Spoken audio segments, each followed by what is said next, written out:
Mr. Atwood, thank you so much for your kind invitation to visit with your wonderful audience, the global international audience. And I'm going to try to unpack for the global audience, the British audience, for those of you who are not familiar, for example, with the state of Utah within the United States and some of the more metropolitan trouble areas where we're used to all this sort of violent activity. Here we are in middle America, Utah. But as it turns out, it's not really far off from the Antifa track because the state of Utah has been infiltrated by the very same forces from the top down. From the governor, see, what is his name? Spencer Cox. First time, I didn't know who he was. By the way, there's some talk that part of this is to position him as a running mate for J.D. Vance, another crypto globalist, right? So he's getting some airtime there. But the first time, Mr. Atwood, that I sit on my eyes on him, I said, because he was hogging all the spotlight, right, when this investigation was going on. And I said, this guy's gay. Now, it's not the fact that he's gay that registers with me. What it tells me is that, oh, okay, he is part of the agenda. How do I tell this? From his vocal affect, his turns of his speech patterns, let's just call it that. Just like you hear a certain group of people who use vocal fry, right? That marks them off. It's a shibboleth, like in the Old Testament.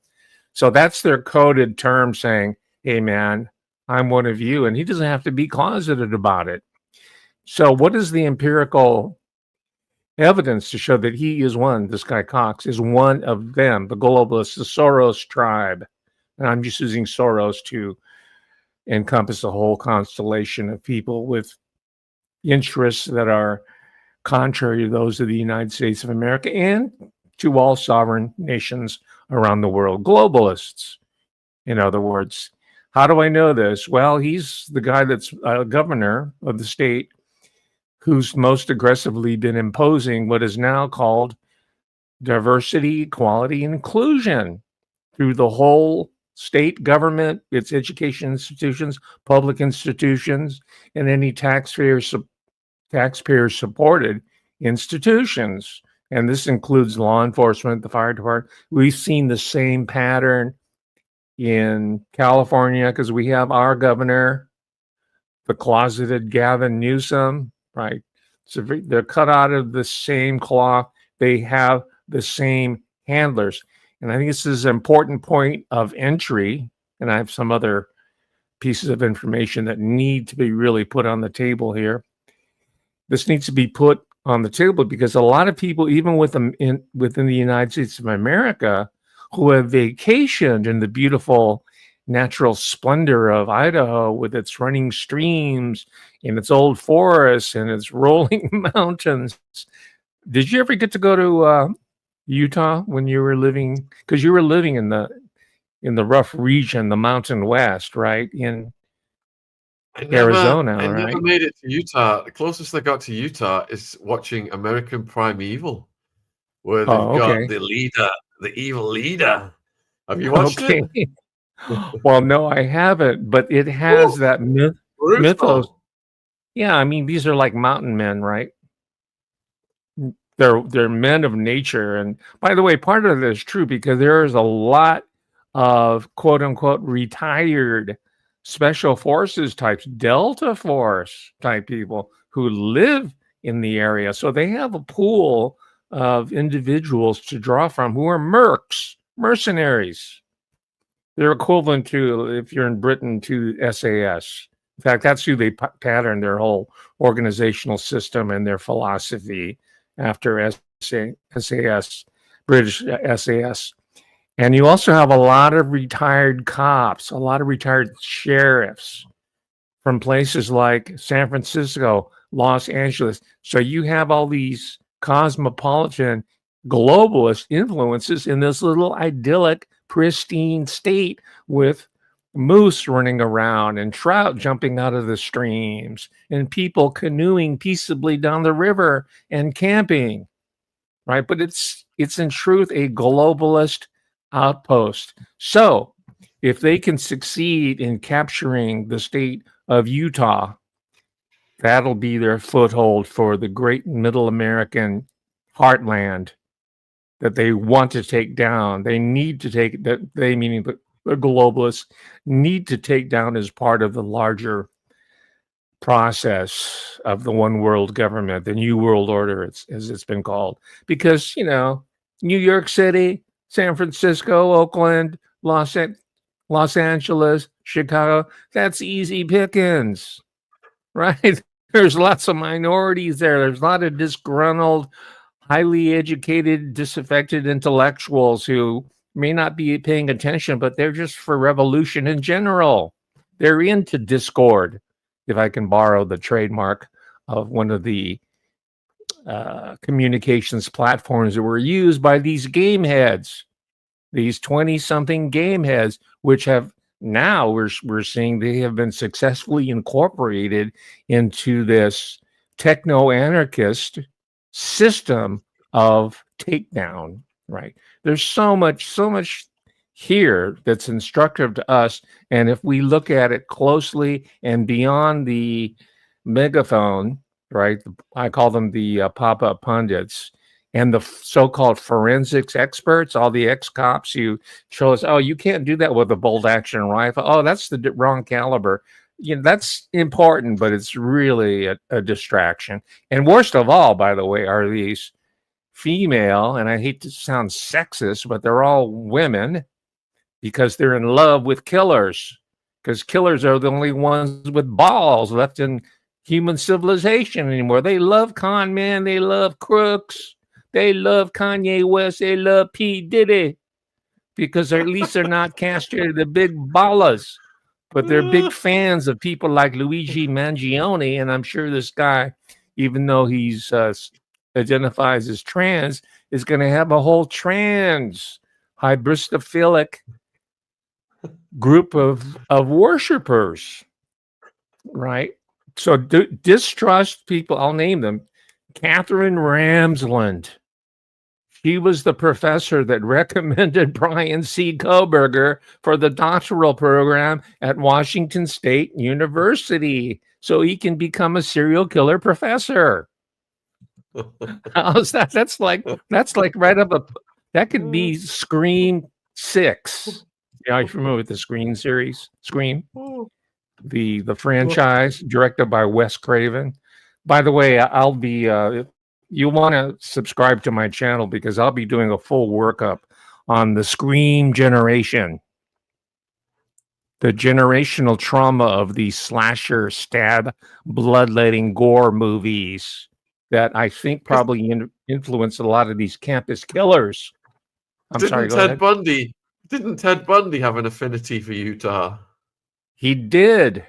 He comes from that zone in the Pacific Northwest or the Intermountain West, which is known for its serial killers. And speaking of Ted Bundy, who did he target? He targeted students at colleges and universities. Where did this latest massacre take place? This assassination, UVU. Purposely, these are not accidental sites, right? So if people have been following my channel for the past 5 years and my career in general, you would know that I lived in the belly of the beast. I worked there. I saw this whole process evolve over at least now over a decade, and I've been talking about it. And I've seen the transgender movement become increasingly militant and now violent. And in fact, not too long ago on the Professor Hamamoto channel, I did a whole talk called, guess what? Violent transgenderism. And then shortly, just a couple of weeks ago, I said, do not fall for the tranny psyop, right? I'm just seeing where it's pointing, the direction it's heading. Because if you can read the society, the culture, the politics, correctly, including the all-important popular culture, like the game head culture, the drug culture, sports culture, then you can predict where it's going next. So we have the takeover by the globalists of the state of Utah. It's not a pristine place of retreat where people go to escape big city pestilence and high crime and violence. You're walking right into the middle of it, the staging area for the takeover. All right, number one. Secondly, very important, and your previous guest of just a couple of days ago, Kevin Annett, who's been on your show multiple times, put his finger directly on an institution that has been neglected in all this discussion. All the focus seems to be on Israel and Masi and the Benjamin Netanyahu, right? But see, I like to give it like an authentic accent, at least my approximation of it. But they don't talk about the Church of the Latter-day Saints, LDS for short, or as we know it popularly as the Mormon Church. Now, the alleged shooter himself, and notice I say alleged, even though he's confessed, right? Timothy McVeigh confessed to the Oklahoma City bombings, but did he really do it? Maybe not, right? Tyler Robinson is from an LDS family, Latter-day Saints. Yes. I don't think this has been adequately addressed. In fact, the whole state of Utah was captured by the LDS a long time ago. State of Utah is on the state flag. It's what? It's a beehive. It stands for industry, cohesiveness, productivity, wealth. It's called the Beehive State. It's right on the flag. Now, for those of you who are interested in all the arcane types of information and knowledge, you'll say, hey, isn't that part of the iconology of Freemasonry? And you would be correct. It certainly is. Because Brigham Young comes out of Freemasonry. Right? And as your guest, Kevin Annett, pointed out, these institutions aren't simple stovepipes. They're connected to other networks of power. They're competing with them in some cases, but more often than not, they're cooperating with them, right? So he mentioned specifically the Catholic Church being involved with LDS, right?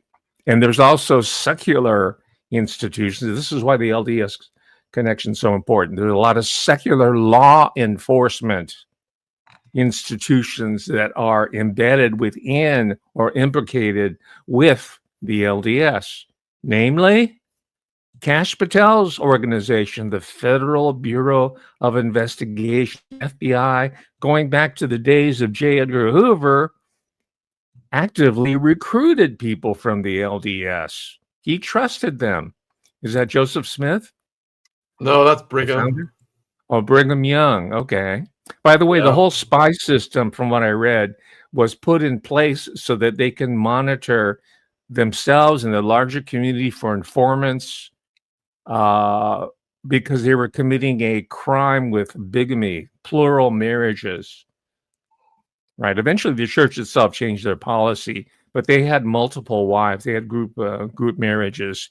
So they put this system in place in order to make sure that people weren't ratting them out, dissenting, spying, and informing on them, and also to warn them of hostile municipal, federal, governmental, or local. That's Brigham Young there. People who were going to be. Oh, Joseph Smith, right? Well, he was a Freemason too, wasn't he?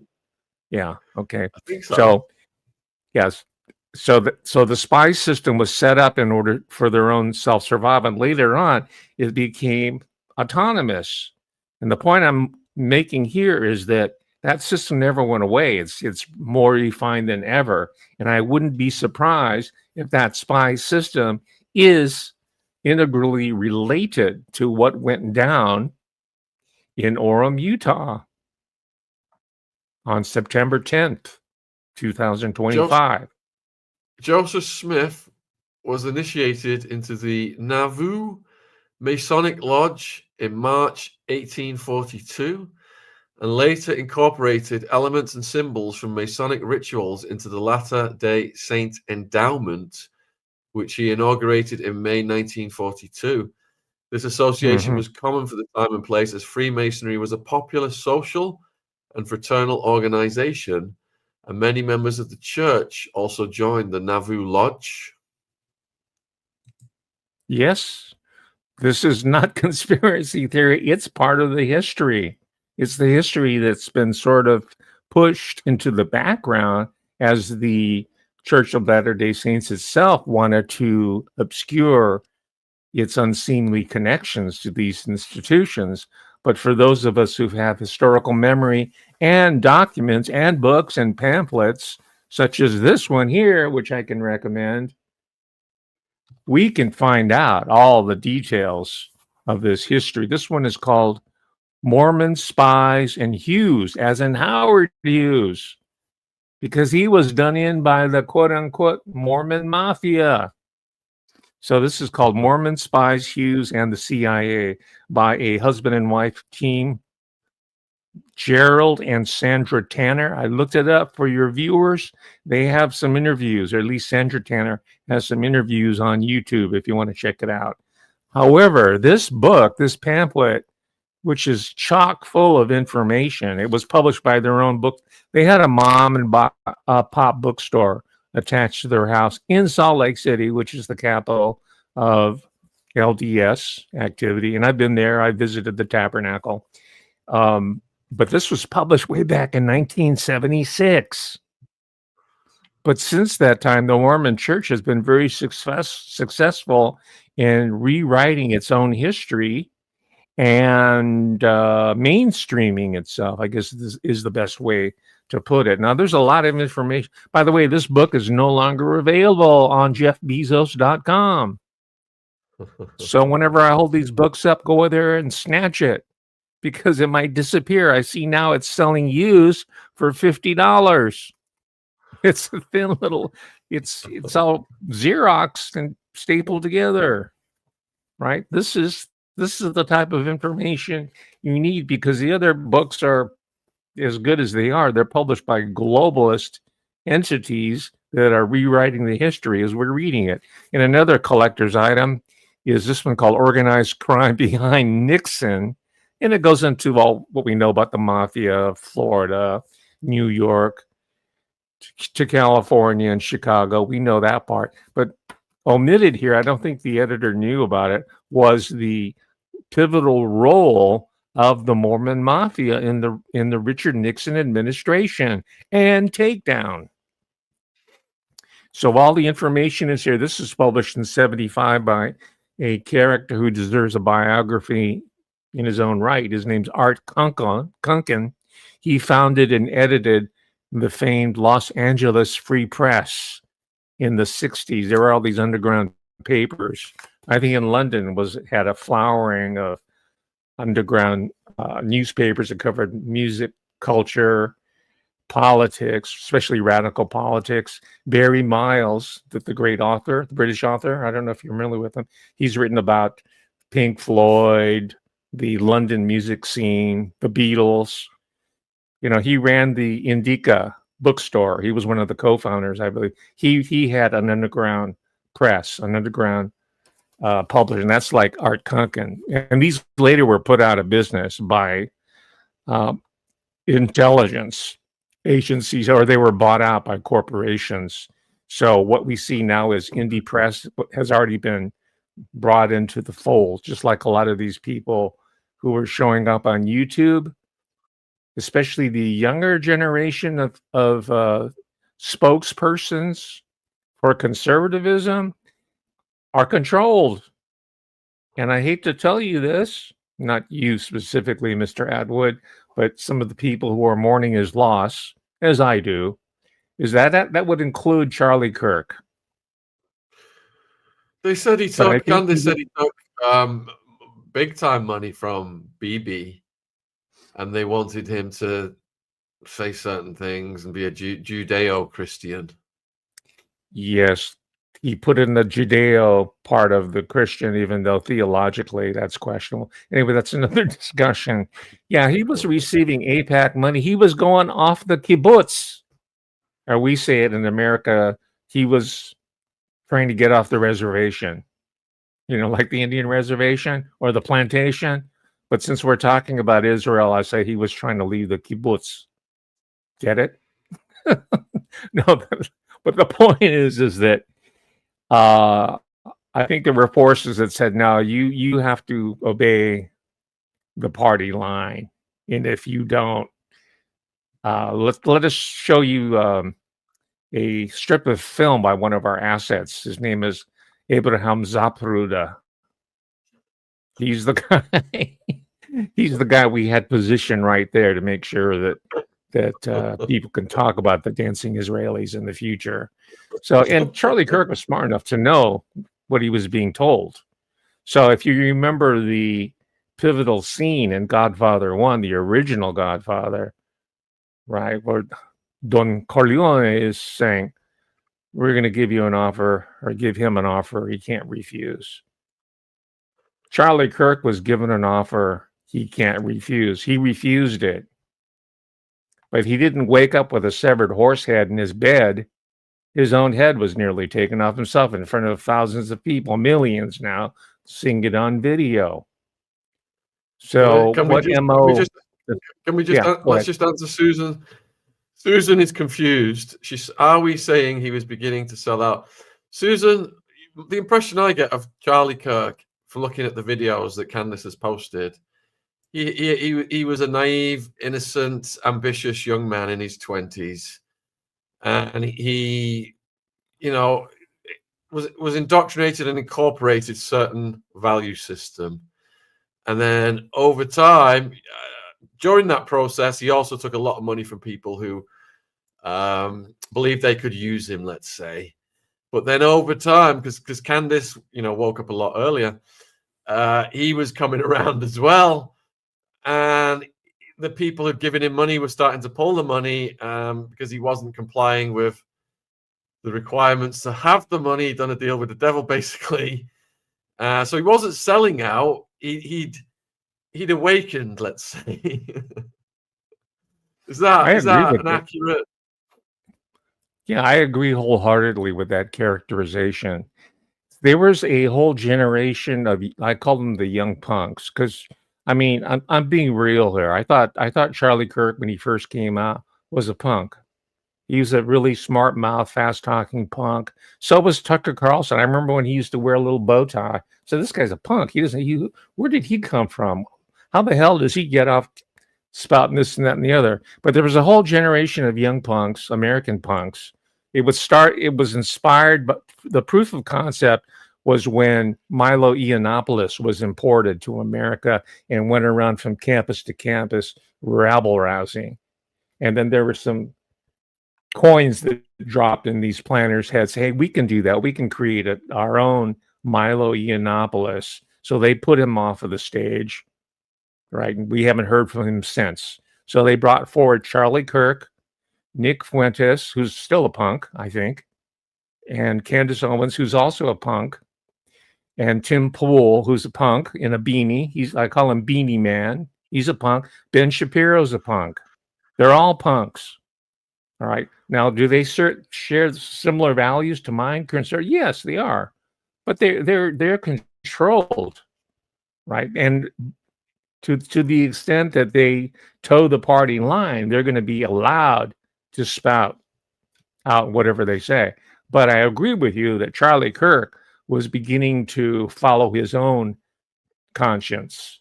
He had been to Gaza many times. He had seen with his own eyes the atrocities that were going on there. And he had, I believe, fundamentally altered his view of his salad days, when he was a ambitious college dropout who with a glib tongue, with charisma, who can command an audience. That's where we Yeah, were heading. And he was aspiring for to political office, I'm sure, at some point. he got close enough to the devil to smell his breath. The breath Right. didn't smell so good. When you sit with the devil, be sure to use a long spoon. That's an old saying, right? If you sup with the devil, make sure you use a long spoon. Now, you mentioned now one of the persons who's mentioned in conjunction with Charlie Kirk's ideological shift to sanity and humanity, right? His departure from what his handlers wanted to hear, right? In other words, is a character named Max Blumenthal, the editor, the founder of the so-called Gray Zone. Let me just briefly mention the fact that this guy's a leftist. Not only that, his father, Sid Blumenthal, is a leftist. He's so left that he was part of the Clinton Foundation milieu. So you have to ask yourself, who the hell is Max Blumenthal? You're thinking, oh, he's a Jew, so there are Jewish Americans who are not going along with the Bibi Netanyahu. He's actually American, by the way. He has Israeli citizenship, but he comes from America. He's an agent. So Max Blumenthal is the one that's credited with changing the mind of Charlie Kirk, or documenting the shift, saying that, hey, I might be killed because I'm beginning to depart from the script. So that's Max Blumenthal. But Blumenthal comes from a family of political operatives and handlers. So you see, they're controlling it from the left and the right, you name it. Check out not Max. He's he's in his own right. He's had a journalism career. He's like pushing 50, 47 years old or something. But his father, Sidney Blumenthal, is a very, very important character in the Clinton milieu. Right, he's an operative, almost as important as John Podesta. Right, so you have to wonder: are we being played here, whipsawed? Are they controlling the opposition to it as well? Right, there's this is a very, very subtle operation, a very subtle psychological operation going on here on multiple levels. Anyway, those are the main comments I had. One is the takeover of the state of Utah, top down, from the governor down all the way down. We know about the universities and schools, and they were taken over a long time ago. And then the second is the LDS connection. Now, the third one, the third level, and it might be up there, it intersects with the two major points that Aaron made, is that whole area, as pristine as it looks, it's like it's the earth as God created it, right? The trees and the screams and the bears and the trout and all nature. But that's also a huge center for Satanism, that whole area. Yeah, not just Utah, but parts of Idaho, Western Washington. And this is not me saying this. This is the Provo, and Provo is in Utah. It's a major city in Utah. Provo Daily Herald ran articles in 1985 about what one of the headlines was Satan worship in Zion, because they view this as their promised land, right? The Mormons did. And they had a series of articles that went into it very, very deeply. So this is a thread that all you independent researchers out there could benefit by following up on. And I'm right there with you. I'll be looking into it, because a lot of that is involved with similar types of crimes, sensational crimes, a lot of them ritualistically also enacted on college and university campuses, like the University of Idaho with Brian C. Koberger, who was the grad student 10 minutes away in the opposite state, the adjacent state, Washington State University, studying criminology and criminal justice at the doctoral level. And he killed what? It was like something out of the Scream movies. He killed 4 young people, stabbed them to death. we're still reeling from the seeming conclusion of that case. And now this event happens. It's like the Scream franchise, the Wes Craven Scream franchise. These atrocities are appearing with regularity. Scream 1, Scream 2, Scream 3, Vampire Diaries Season 1, Vampire Diaries Season 2. By the way, I mentioned those intentionally because there's the same character who's involved with scripting that, literally, all these dramas. His name's Kevin Williamson. And guess what? Like the governor of Utah, he's also GLBTQ. Kevin Williamson, he gets these awards from this organization in America called GLAAD, Gay Lesbian Association. Their whole deal is to enhance and to plug gaydom and lesbianism and now transgenderism on film, television, and now indie media. That's GLAAD, all caps. Check it out. Look them up. He's won awards there, and he proudly waves his rainbow flag in the face of America while he puts these films and these series, these dramatic series, promoting vampirism, Satanism, and human sacrifice. The whole Moloch menu. Kevin Williamson. I'll be giving a full workup on him on the Professor Hamamoto channel. So please subscribe. It's a very important work that I'm trying to put across here.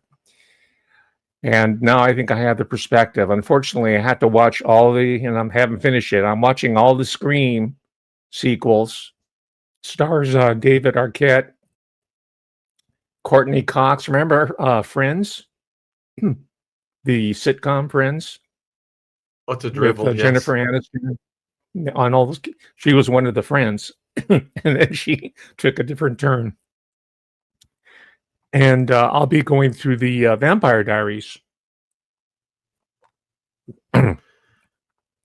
Excuse me, because I'm seeing these films and these series is helping to condition a traumatized generation of young people who reportedly on the campus of UVU cheering the fact that Charlie Kirk had been murdered right in front of them, according to eyewitnesses.